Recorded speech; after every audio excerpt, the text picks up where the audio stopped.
Hello everybody, welcome to the United Stand and welcome to our first Manchester United preview show of this new season. It's Manchester United against Leeds this Saturday afternoon, our first watch along, and we've got a bit of an unveiling for you, a slight tweak to our player settings, and I like it. Smash a like if you do as well. Look, I think that this feels like a very significant pre-season. We head off to the States on Tuesday. Every game we play apart from Fiorentina is a Premier League side. And I think there has to be progress. I think there has to be vision. There has to be... We can't just treat it as, fitness. That we have a very hard start to the season. We've got to play Arsenal, Chelsea, Man City and Liverpool in our first 8 games. There has to be some momentum there. And if you watched the show last night, we were talking about some of these quotes coming out from Sir Jim Radcliffe and Amorim himself. And we have to...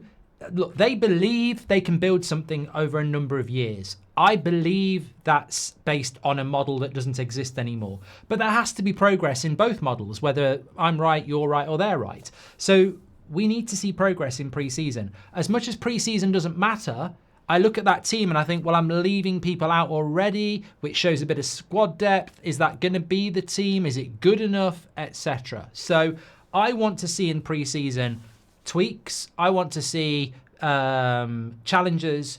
I don't want to just see 45 minutes for Team A and then 45 minutes for a bunch of kids we're not going to see. I actually want us to utilise the minutes. I actually want us to hit the season hard. I actually want to see the system start to play out. And I think those things are very, very important because I think we've seen pre-seasons in the past where it's almost swept under the carpet, doesn't matter, then we have a bad start. I think it does matter. I think we can't be hypocrites here. So many of us have said it. So many other people have said it. Pre-season for Ruben Amorim. He needs a pre-season. Well, utilise it then. Don't use the pre-season to go, let's give these lot 45 minutes. We've got some really interesting games. And when we talk about Leeds, this is a team that needs to adjust to the Premier League very, very quickly. And what better way than to play Premier League sides. I've looked at Leeds transfer activity and it's not really jumped out at me until I did a little bit of work there. They brought a centre back in, I think from Italy. Is it Bijol? Bit of experience, and most of their signings seem to be centre back, full back, midfield. So they're obviously going to try and build a system that doesn't concede goals. I think this is a good opener for Manchester United. This is why I've gone with this team actually. So look, get your teams in below. But I think that I've put Binder in goal. Maybe it'll be Vitek. Maybe it will be Heaton. Who knows? But we know that Anana is going to be back for the first game of the season. Great. So look, whatever. Defensively, I think it's really interesting. You've still got Yoro. You've still got Heaven. You've got Luke Shaw. So he might mix this up. I've just gone for what I think is probably the best team he could pick if we needed 3 points on Saturday. I don't think I'll get anywhere near this team, but I think that's our best team at the moment in the mind of Amorim. Is it my best team? No. Do I think that's Amorim's best team right now? Yes.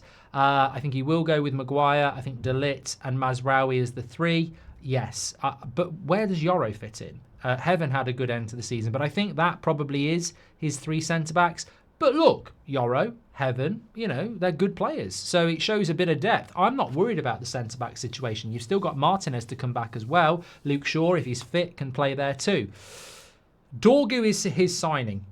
I hope he sticks with Dorgu and doesn't try Luke Shaw. Luke Shaw is a busted flush.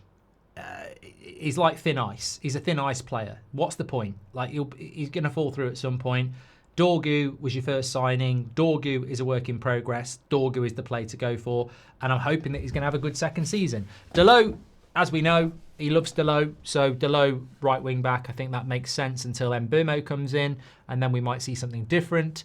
His midfield too, he's got to put Bruno in there. I mean, look, you never know with Amorim. We might see Bruno back as a number 10 this season, which I wouldn't be unhappy with because I think that's his best position. But we turned down £100 million for Bruno. I think we all know he's going to play in the midfield, and I think he's going to be probably the most symbolic player of the season with Cunha in relation to if he has a good season, we'll have a good season. If he's a weak point, it could be problematic.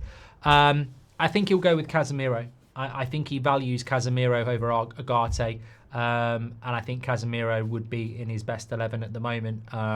Hopefully Agate can kick on and have a good season because I feel he could be being slept on. Look, Casemiro wants to be in the World Cup. He'll be very motivated this season, but Agate needs to push him. And of course, there's no place for Mainu again, who is about to sign a new contract. And I can't get Mainu in the team. I don't know where Mainu goes. And every time I talk about Man United, whether it be last season, this season, I just don't know where Mainu gets in this team. And that, to me, is a big problem, because this is a player that many of us really, really like. He's a fantastic talent, and yet I never can get him into the starting lineup. And I think that's a problem. I don't know where he gets into this team until we start picking up injuries. I don't know where he gets in the team, but that's for another day. Also, then you're moving into the front three. Cunha has to play in the number 10 as the number 10. I'm really looking forward to this. I mean, this is worth the subscription, the entry fee, everything. This is a great signing for Manchester United. Really excited about what this player can bring.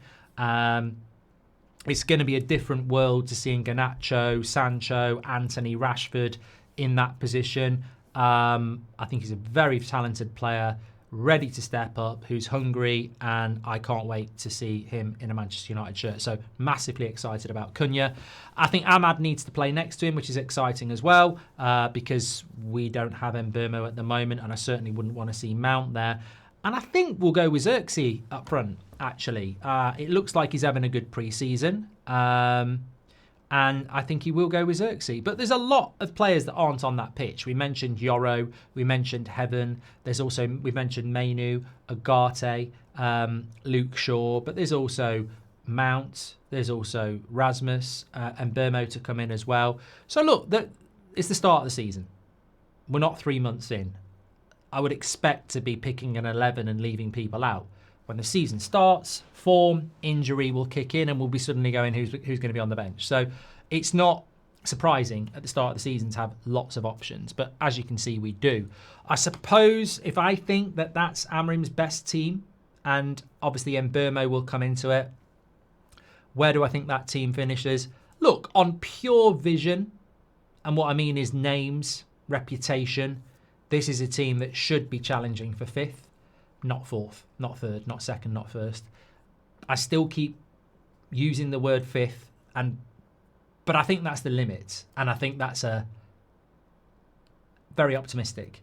But I'm just looking at the players. Like when I look at Harry Maguire, De Ligt, Mazraoui, Casemiro, Agate, Bruno, Cunha, Ahmad. I look at those players and I think, well, 5th. But if it was just looking at Man United players, we'd have been 5th last year. As we know, the team sheet doesn't necessarily see... You look at Man United's team sheet last year, we were playing teams where we should be beating them and we didn't. And that's the thing. I think a lot of people in pre-season over the summer, they forget. And they start putting these 11s together and they go, oh, I can see us cooking. And the problem is you haven't had the reality of last season, have you? The reality is we put teams out like this last year and we still got beaten by teams that looked worse than us. And that's the thing that Amorim, that's why these games are so important. I know it's PR. I know this shirt's to sell. And I know it's about giving everybody a bit of game time. But obviously we're going to see subs. Obviously that's not going to be the lineup. But regardless of that, I feel that Ten Hag's US tour last year was a PR trip. It was a waste of time. We were terrible. And we saw no style of play. Amorim cannot get away. And look, I'll warn you. Although it's pre-season, this is where the Amorim out brigade comes back. They've been quiet for 3 months. I know people, you know people, they were very, very, very, very, very vile and very, very, very vocal about being Amorim out. Now, unless they think we're going to forget, I don't think they forgot. I think they will be back. So if we don't play well against Leeds, this is where it starts again. Incredibly, it will. So, but in a way, I sort of get it. We have got to see systematic improvement. Like, that's what pre-season's for. We've got to start to see systematic improvement, and we've got to stop seeing the holes in the system. And that can happen in pre-season, even if you're making subs. And of course, people like Mainu, Agate, Rasmus, Mount, Shaw, Yoro, Heaven, they're all going to get plenty of game time. It's a chance to impress, and we might see some young players as well. So I'm looking forward to it. Get your comments in below. What's your predicted lineup? What are you wanting to see?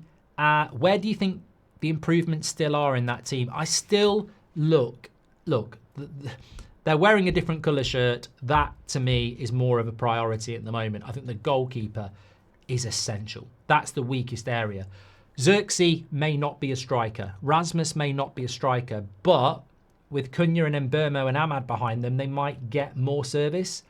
You might get a few goals out of them. I definitely want a striker. But I look at the goalkeeper and I go, I always wanted a striker. My priority this summer was always a striker.